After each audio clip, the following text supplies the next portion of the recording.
स्वागत है आप सभी का इंडिया न्यूज हरियाणा देख रहे हैं आप। आपके साथ मैं हूं प्रिया। ये करते हैं फटाफट 100 की शुरुआत। केरल के कोझिकोड में रनवे पर फिसला विमान। हादसे में पायलट समेत 18 की मौत। दुबई से आ रहा था एयर इंडिया का विमान हादसे के बाद राहत बचाव का काम पूरा हो चुका है। वहीं कोझिकोड एयरपोर्ट को अस्थायी तौर पर पूरी तरीके से बंद कर दिया गया, जिसके बाद सभी फ्लाइट्स को कन्नूर और कोचीन एयरपोर्ट डाइवर्ट किया गया। विमान हादसे की खबर मिलने के बाद विदेश राज्य मंत्री कोझिकोड पहुंचे और अधिकारियों के साथ बैठक की। वहीं यात्रियों और परिवार के लोगों की मदद के लिए दिल्ली मुंबई से 2 विमानों की व्यवस्था की गई।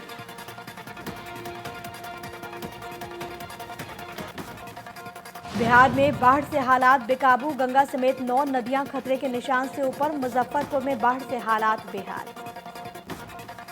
बिहार के मुजफ्फरपुर में लोगों के घरों समेत खेतों में घुसा बाढ़ का पानी। कई गांव का आपसी संपर्क भी टूटा। आम जनजीवन पूरी तरीके से अस्त व्यस्त। लोगों ने प्रशासन के खिलाफ जताई नाराजगी। लोगों का ये कहना है कि प्रशासन लोगों तक नहीं पहुंचा पा रहा राहत सामग्री।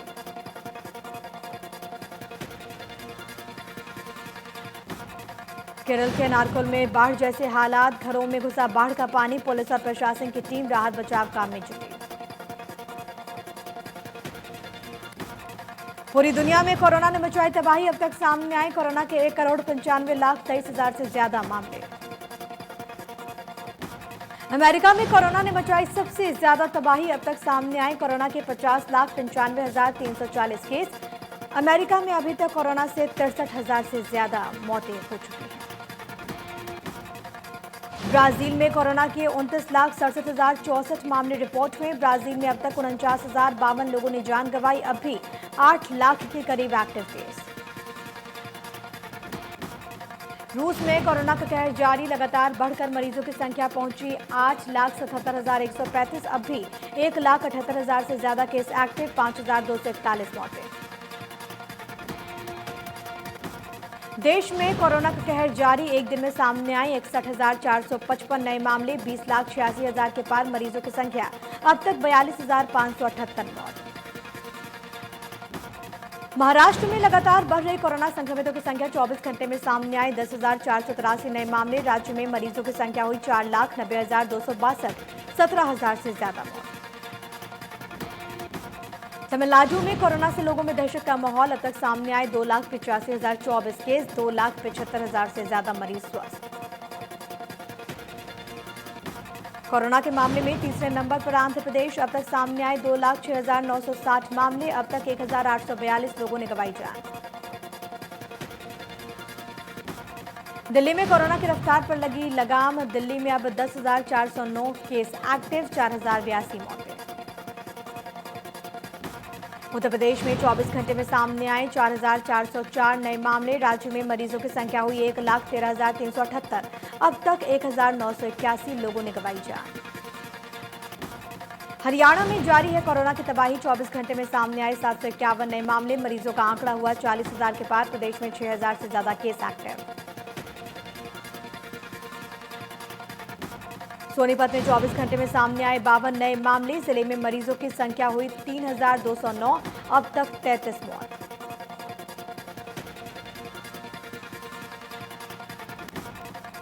झांसी में कोरोना का हुआ विस्फोट। एक दिन में कोरोना के 27 नए मामले रिपोर्ट हुए। प्रशासन की चिंता बढ़ गई है। 27 केस में 15 केस एक इलाके से सामने आए, जिससे प्रशासनिक अधिकारियों की चिंता और भी ज्यादा बढ़ गई। अंबाला में कोरोना से एक मरीज ने जान गंवा दी। कोरोना के 79 नए मामले रिपोर्ट हुए, जिसके बाद एक्टिव केस की संख्या 351 हो गई है। 73 मरीज हालांकि हो चुके हैं ठीक।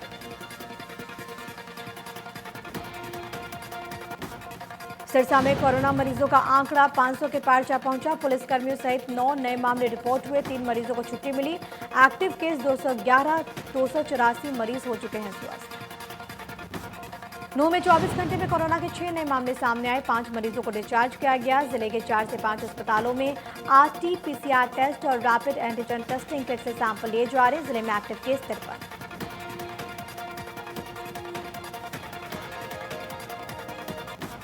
फरीदाबाद दौरे पर मुख्यमंत्री मनोहर लाल डिजिटल पार्क और राधिका सरोवर समेत कई परियोजनाओं का करेंगे उद्घाटन। वहीं मुख्यमंत्री फरीदाबाद के लोगों को स्वीपिंग मशीन की सौगात भी देंगे। आपको ये बताएं कि मशीन इटली से मंगवाई गई है। विधायक नरेंद्र गुप्ता ने इस मशीन को अपने निजी कोष से मंगवाया है। ये स्वीपिंग मशीन चंद मिनटों में सड़कों को बिल्कुल पूरी तरीके से साफ सुथरा कर देती है। अब लोगों को निगम के अधिकारियों के यहाँ सफाई कराने के लिए चक्कर नहीं लगाने होंगे। इसके अलावा मुख्यमंत्री दोपहर करीब 12 बजे कन्वेंशन हॉल में अधिकारियों के साथ बैठक भी करेंगे, जिसमें कई मुद्दों पर सीएम अधिकारियों से अपडेट लेंगे। मुख्यमंत्री मनोहर लाल ने दिल्ली का किया दौरा। इस दौरान मुख्यमंत्री ने फरीदाबाद के एसआई मेडिकल कॉलेज में प्लाज्मा बैंक का उद्घाटन किया। कार्यक्रम में केंद्रीय राज्य मंत्री संतोष गंगवार भी रहे मौजूद। मुख्यमंत्री मनोहर लाल ने कहा कि कोरोना महामारी को सरकार लगातार कंट्रोल करने की कोशिश कर रही है। हर जिले में कोरोना से लड़ने के लिए तमाम व्यवस्था की गई है। हर रोज 20,000 टेस्ट हो रहे हैं। सीएम ने यह भी कहा कि रोहतक मेडिकल कॉलेज में वैक्सीन पर काम चल रहा है। 1 महीने बाद लगता है कि इलाज संभव हो जाएगा। हरियाणा में अब तक 350 लोगों ने प्लाज्मा दिया। लोगों से प्लाज्मा डोनेट करने की अपील। उप मुख्यमंत्री दुष्यंत चौटाला ने प्रेस कॉन्फ्रेंस कर कहा कि राजस्व विभाग को बाकी विभागों के साथ स्ट्रीमलाइन करने पर काम हुआ है। रेवेन्यू विभाग को अलाइड विभाग के साथ लाकर रजिस्ट्री प्रोसेस में कंट्रोल कम करने के लिए रजिस्ट्री बंद की। डिप्टी सीएम ने बताया कि 9 नगर निगम में प्रॉपर्टी आईडी बन चुके हैं। 15 परिषदों में प्रॉपर्टी आईडी बनी। आने वाले 1 महीने में सभी विभागों को जोड़ा जाएगा, जिससे लोगों को धक्के न खाने पड़े। दुष्यंत ने यह भी कहा कि 13 लाख युवाओं का डेटा पोर्टल पर अपलोड किया गया है। 1 लाख के करीब युवाओं को फोन करके पसंद पूछी गई। अप्रैल 2021 से पहले 25,000 युवाओं को नौकरी देंगे। दुष्यंत चौटाला ने आईएएस शेखर विद्यार्थी का बचाव किया। एससीटी की जांच में शेखर विद्यार्थी का नाम आया था। एससीटी की सिफारिश से दुष्यंत सहमत नहीं। गृह मंत्री अनिल विज ने जांच और कार्रवाई की बात कही थी। कांग्रेस प्रदेशाध्यक्ष कुमारी सैलजा और कांग्रेस नेता रणदीप सुरजेवाला ने प्रेस कॉन्फ्रेंस की। शराब घोटाले पर सैलजा ने कहा कि शराब घोटाले की जांच रिपोर्ट सिर्फ मजाक बनी। जांच में सिर्फ सफेद पोशों को बचाया गया। सैलजा ने कहा कि लॉकडाउन में 3 फैक्ट्रीज को प्रोडक्शन की कैसे अनुमति मिली। 1 करोड़ से ज्यादा शराब की बोतलों की शॉर्टेज पाई गई। हम इस मामले में हाईकोर्ट के सिटिंग जज से जांच की मांग करते हैं। शिक्षा मंत्री ने कहा कि अभी हम मजबूरी में ऑनलाइन शिक्षा दे रहे हैं। जैसे हालात ठीक होंगे तो उसे बंद कर दिया जाएगा। सरकार के स्कूल खोलने की पूरी तैयारी है। केंद्र सरकार से राय के बाद फैसला लिया जाएगा। खनन विभाग के अधिकारियों के साथ कैबिनेट मंत्री मूलचंद शर्मा ने की बैठक। सभी तरह के माइंस को लेकर बैठक में जानकारी हासिल की। कहा कि हर 3 महीने में माइनिंग और रेवेन्यू टारगेट को लेकर बैठक करेंगे। मूलचंद शर्मा ने कहा कि अवैध माइनिंग ना हरियाणा में होने देंगे, ना ही हरियाणा के बाहर से होने देंगे। जो पिछली रिकवरी होनी है वह सुप्रीम कोर्ट में और हाई कोर्ट में पेंडिंग है। कोर्ट के निर्देशानुसार ही काम होगा। मूलचंद शर्मा ने कहा कि बसेस के अंदर ज्यादा संख्या में लोग नहीं कर रहे यात्रा। सोशल डिस्टेंसिंग को ध्यान में रखते हुए बसेस में यात्रियों की संख्या कम कर दी गई। ज्यादा संख्या होने पर अतिरिक्त बसेस चलाएंगे। बड़ौदा उपचुनाव को लेकर रोहतक में बीजेपी प्रदेश कार्यालय में नेताओं और कार्यकर्ताओं की बैठक हुई। बैठक में कृषि मंत्री जेपी दलाल, संगठन मंत्री सुरेश भट्ट हुए शामिल। चुनाव को लेकर रणनीति पर की गई चर्चा। कृषि मंत्री जेपी दलाल ने कहा कि केंद्र और प्रदेश सरकार ने किसानों के हितों के लिए कई योजनाएं चलाई। किसानों की कैसे आमदनी दोगुनी हो, इसके लिए भी सरकार ने काम किया। किसानों को नई सुविधाएं भी दी जा रही हैं। जेपी दलाल ने कहा कि हरियाणा में कोई धान घोटाला नहीं हुआ। ये सिर्फ विपक्ष का आरोप है। अगर कोई अधिकारी अनियमितता करता है तो उसके खिलाफ कार्रवाई की जाएगी। गोहाना में इनेलो के प्रदेशाध्यक्ष नफी सिंह राठी ने जिला लेवल के कार्यकर्ताओं और पार्टी के पदाधिकारियों के साथ मीटिंग की। बड़ौदा उपचुनाव को लेकर कार्यकर्ताओं की ड्यूटी लगाई। गृह मंत्री अनिल विज ने राहुल गांधी पर पलटवार करते हुए कहा कि राहुल हमेशा चाइना के पक्ष की बात करते हैं। राहुल पर तंज करते हुए विज ने यह भी कहा कि राहुल कहते हैं कि उनके बोलने से तूफान आ जाएगा, लेकिन एक पत्ता भी नहीं हिलता। शराब घोटाले मामले के एससीटी ने एक आईपीएस और एक आईएएस अफसर पर कार्रवाई की सिफारिश की। इस मामले को लेकर विज ने कहा कि बेहद जल्द एक्शन भी होता हुआ नजर आएगा।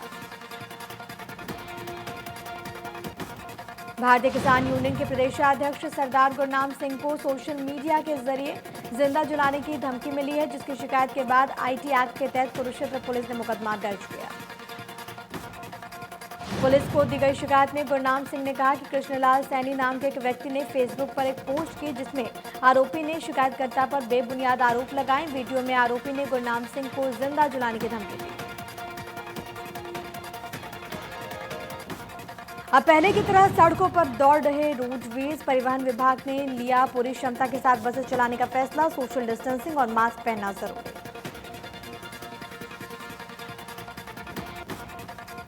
फतेहाबाद में रोडवेज बसेस में अच्छी खासी भीड़ नजर आई। यात्री सरकार के जारी निर्देशों का पालन नहीं कर रहे थे। अधिकतर यात्रियों ने अपने मुंह पर मास्क भी नहीं लगाया था।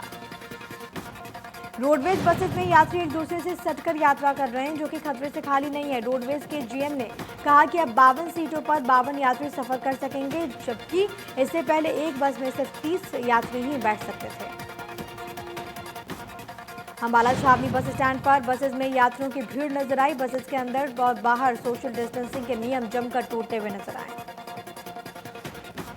सरकार के फैसले को लेकर स्वास्थ्य मंत्री अनिल विज ने कहा कि कोरोना के मरीज का इलाज और देश दोनों काम साथ साथ चल रहे हैं। सोनीपत के अधिकारियों ने दावा किया कि बसेस को पूरी तरीके से सैनिटाइज किया जाता है और यात्रियों के मुंह पर मास्क हो तो ही बस में चढ़ाया जाता है, लेकिन इंडिया न्यूज के रियलिटी चेक में दावे फेल साबित हुए। बस स्टैंड पर बसेस में कुछ ही यात्रियों के मुंह पर मास्क थे। कंडक्टर और ड्राइवर्स के चेहरे पर से मास्क गायब मिले। यमुनानगर में भी सरकार के दिशा निर्देशों के बाद बसेस में 52 यात्री बिठाए जा रहे हैं। यात्रियों को बसेस में बिठाने से पहले उनकी थर्मल स्क्रीनिंग की जा रही है, हिदायतें दी जा रही है और वो कोरोना के बचाव के लिए ध्यान रखें। स्टेशन सुपरवाइजर ने बताया कि अब उत्तर प्रदेश सीमा तक बसेस की संख्या बढ़ाई जा रही है। इसके अलावा दिल्ली सीमा तक भी बसेस की संख्या में इजाफा किया जाएगा, लेकिन प्रदेश के सभी जिलों में अभी बसेस नहीं जा रही। नए आदेशों के बाद नियमों की धज्जियां उड़ती दिखी। रोहतक बस स्टैंड पर बसेस में सैनिटाइजर नहीं किया गया। एक बस 52 सवारी लेकर जा रही है, जबकि ज्यादा सवारी भी बस में सवार हो सकती है।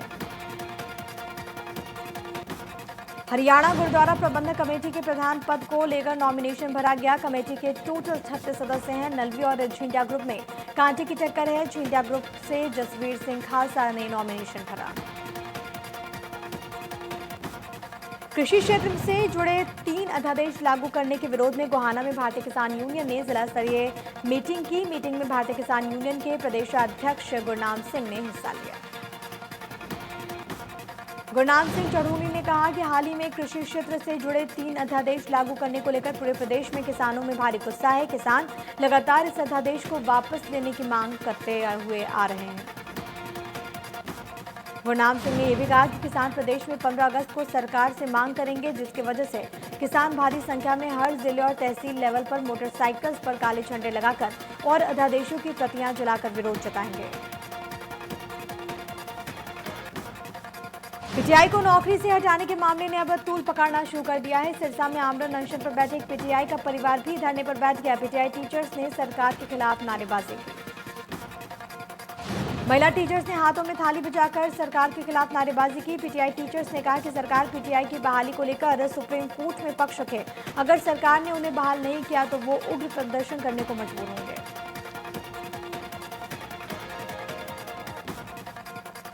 आशा वर्कर्स ने प्रदेश में 3 दिन की हड़ताल का ऐलान कर दिया। फरीदाबाद के सिविल हॉस्पिटल में आशा वर्कर्स धरने पर बैठे रहे। वर्कर्स ने सरकार से मांग पूरी करने की गुहार लगाई। हड़ताल से हेल्थ सेवा पर पड़ सकता है असर। सोहना में आशा वर्कर्स ने सरकार के खिलाफ मोर्चा खोल दिया। कोरोना काल में 2 गुना वेतन और 3 महीने से सैलरी नहीं दिए जाने को लेकर आशा वर्कर्स ने नागरिक अस्पताल में धरना शुरू किया। आशा वर्कर्स की माने तो 9 अगस्त से वो जेल भरो आंदोलन की शुरुआत करेंगी। आशा वर्कर्स का ये भी कहना है कि सरकार ने वेतन दोगुना करने की घोषणा की थी, लेकिन ना वेतन मिला और न ही सैलरी, बल्कि उनका इंसेंटिव भी काट लिया गया।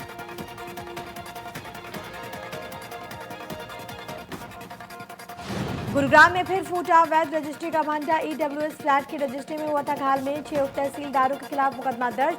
2013 से 2018 के बीच गैरकानूनी तरीके से फ्लैट बेचने का आरोप।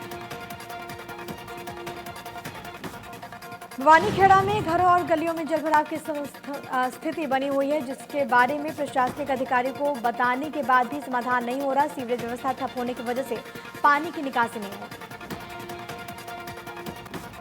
इलाहाबाद की अनाज मंडी में से किसानों के साथ करोड़ों रुपए की धोखाधड़ी में पुलिस ने फर्म के 2 संचालकों को गिरफ्तार किया, जिन्हें कोर्ट ने 5 दिन के पुलिस रिमांड पर भेजा।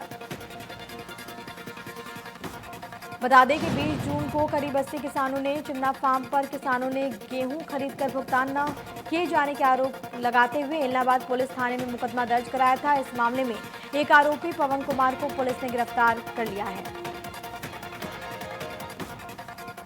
पलवल में बिजली का करंट लगने से 15 वर्षीय छात्र की मौत हो गई। छात्र बाजार में सामान लेने आया था। पोल में करंट आने से उसकी जान चली गई। परिजनों ने बिजली विभाग पर लापरवाही का आरोप लगाया। निवाड़ी में 2 बच्चों को आवारा पशुओं के झुंड ने अपना निशाना बना लिया। हमला बोल दिया, मासूम की जान बाल बाल बची। सीसीटीवी कैमरे में घटना कैद। फरीदाबाद स्टेट क्राइम ब्रांच की टीम ने एक ढाबे से 4 नाबालिग बच्चों को रेस्क्यू किया। पुलिस से मिली जानकारी के अनुसार सभी 4 बच्चे होटल पर काम कर रहे थे, जिसके बाद होटल मालिक के खिलाफ पुलिस ने मुकदमा दर्ज कर लिया है। ढाबा मालिक ने बताया कि चारों बच्चे उसके गांव के हैं और उन्हें गांव भेजने के लिए होटल पर बुलाया था, लेकिन यातायात का कोई विकल्प नहीं होने की वजह से ढाबे पर ही रोक लिया गया। पंचकुला के पिंजौर में खुलेआम फायरिंग का मामला आया सामने, जिसमें एक मैकेनिक समेत 2 लोगों के पैर में गोली के छर्रे लगे हैं, जिसके बाद घायलों को पंचकुला के सेक्टर 6 में मौजूद सिविल अस्पताल में भर्ती कर दिया गया। इस मामले की सूचना मिलने के बाद पुलिस मौके पर पहुंची, हालात का जायजा लिया। एसीपी राजकुमार ने बताया कि मामले की जांच की जा रही है। गोली किसने और क्यों चलाई, इसकी जांच हो रही है। यमुनानगर में ट्रैफिक पुलिस थाने के पास मसीह अस्पताल में बदमाशों ने जमकर तोड़फोड़ की। जानकारी के अनुसार 2 कारों में सवार होकर आए बदमाशों ने अस्पताल में तोड़फोड़ की। अस्पताल स्टाफ के साथ गाली गलौज की। बदमाशों की इस हरकत के बाद स्टाफ ने पुलिस को सूचित किया, जिसके बाद पुलिस मौके पर पहुंची, हालात का जायजा लिया। बता दें कि अस्पताल में तोड़फोड़ की पूरी वारदात सीसीटीवी कैमरे में कैद हो गई है, जिसके आधार पर पुलिस बदमाशों की तलाश में जुटी हुई है। यमुनानगर के खिजराबाद इलाके में चोरों के खौफ से लोग परेशान थे, लेकिन अब लोगों ने चोरों को खुद ही दबोच लिया। जानकारी के अनुसार लोगों ने मोबाइल चोरी करते हुए 2 चोरों को पकड़ा। बता दें कि इस इलाके में लोग चोरी की वारदातों से परेशान थे, लोग गुस्से में थे, जिसके बाद लोगों ने चोरों को पकड़कर पेड़ से बांध दिया। लोगों का ये कहना है कि पुलिस को बार बार शिकायत दी गई, लेकिन चोरी की वारदातें नहीं रुकी। सिरसा के गांव शेरपुरा में शराब के ठेके से चोरी हो गई। चोर ठेके से 5000 की नकदी के साथ 4 पेटी अंग्रेजी और देसी शराब चुराकर रफूचक्कर हो गए। वारदात सीसीटीवी कैमरे में कैद। फतेहाबाद के गांव तामसपुरा के पास पुलिस ने बाइक सवार नशा तस्कर को गिरफ्तार किया। पकड़े गए आरोपी से 3000 नशे की गोलियां बरामद की गई। पुलिस ने मुकदमा दर्ज कर लिया है, जांच शुरू। सोहना में शराबी युवक ने शराब के लिए पैसे न देने पर अपनी बुजुर्ग मां को कुल्हाड़ी से बेदर्दी से काट डाला। आरोपी इस घिनौनी वारदात को अंजाम देने के बाद गांव से फरार हो गया, जिसकी पुलिस चप्पे चप्पे पर तलाश कर रही है। ये मामला गांव सिरोल की ढाणी का है। बताया ये जा रहा है कि महिला को अभी वृद्धा पेंशन मिली थी। आरोपी पैसे को छीनने के फिराक में था। इसी को लेकर उसने पहले भी अपनी मां से विवाद किया था। करनाल में चोरों के हौसले बुलंद। घंटाघर चौक के पास 3 दुकानों के शटर तोड़कर दुकान के सामान और नकदी लेकर फरार हो गए चोर। पुलिस मामले की जांच में जुटी। करनाल में सदर थाने में एक शख्स को 3rd डिग्री देने का मामला आया सामने। आरोपी के जमीनी विवाद को लेकर किसान को सदर थाने में बुलाकर 3rd डिग्री टॉर्चर दिया गया। आईजी के सामने परिजनों के गुहार लगाने के बाद किसान को छोड़ा गया। चरखी दादरी में युवक के घर पर फायरिंग मामले में पुलिस ने मौके का जायजा लिया। घटना मकान के सामने लगे सीसीटीवी कैमरे में कैद हो गई है, जिसके आधार पर पुलिस ने आरोपी युवकों की तलाश शुरू कर दी है। पीड़ित का यह भी आरोप है कि आरोपी युवकों ने डंडों से गेट को तोड़ा, रिवॉल्वर निकालकर मकान के अंदर फायरिंग कर दी। गनीमत यह रही कि इस दौरान कोई जनहानि नहीं हुई। वारदात को अंजाम देने के बाद हमलावर मौके से फरार हो गए। साइबर सिटी गुरुग्राम में इफ्को चौक पर कूड़ा ले जाते वक्त ट्रक ने बाइक सवार युवक युवती को कुचल दिया। दोनों की मौके पर ही मौत हो गई। ट्रक इको ग्रीन कंपनी का है। करनाल के घेट गांव में प्रॉपर्टी विवाद को लेकर कुछ बदमाशों ने फायरिंग कर दी, लेकिन जिन लोगों पर बदमाश फायरिंग करने आए थे उनके शोर मचाने के बाद बदमाश पिस्टल और गाड़ी छोड़कर मौके से भाग निकले। पुलिस ने पिस्टल और गाड़ी को कब्जे में ले लिया। बदमाश गाड़ी में सवार होकर आए थे। 6 से 7 बदमाशों ने हमला करने की पूरी प्लानिंग कर रखी थी। घर के बाहर जाकर फायरिंग भी करते हैं, जिसमें एक व्यक्ति घायल हो गया। करनाल के सामली गांव में व्यक्ति ने अपने साले और ससुर को गोली मार दी। गोली लगने से साला और ससुर दोनों घायल हो गए। डॉक्टर का ये कहना है कि एक व्यक्ति के पेट में गोली लगी, जबकि दूसरे के हाथ में। घायल लोगों के परिजनों ने बताया कि उनकी बहन की शादी सिंघड़ा गांव में की गई थी। उसका पति उसके साथ मारपीट किया करता था, गाली गलौज करता है और बहन को कमरे में बंद करके सामली गांव में आकर अपने साले और ससुर को गोली मार दी। सफेदों के व्यापारी को जोगिंदर गैंग द्वारा 2 करोड़ रुपए की फिरौती मांगने का एक और मामला सामने आया। वीडियो हुआ वायरल। वीडियो में बदमाश व्यापारी को पुलिस सुरक्षा के बीच जान से मारने की धमकी दे रहा है। बदमाशों ने धमकी वीडियो के जरिए दी है। वायरल वीडियो जिससे आढ़ती को मारने की धमकी है। बदमाशों ने पुलिस का कोई खौफ उसमें नहीं नजर आ रहा है। इसका अंदाजा इस वीडियो से साफ तौर पर लगाया जा सकता है, जिसमें वो अपने जेल से फरार होने की कहानी बताता है। सोनीपत के पौष इलाके सेक्टर 15 के मकान के बाहर लगे स्कूटी के 2 चोर इसको चुरा ले गए। वारदात सीसीटीवी कैमरे में कैद। दोनों चोर सैंट्रो कार में सवार होकर आए थे। सोनीपत पुलिस सीसीटीवी की मदद से लगा रही चोरों का पता। यमुनानगर के प्रतापनगर में खेत में करीब 15 फीट लंबा अजगर मिलने से मचा हड़कंप, जिसके बाद लोगों ने अजगर मिलने की सूचना पुलिस को दी।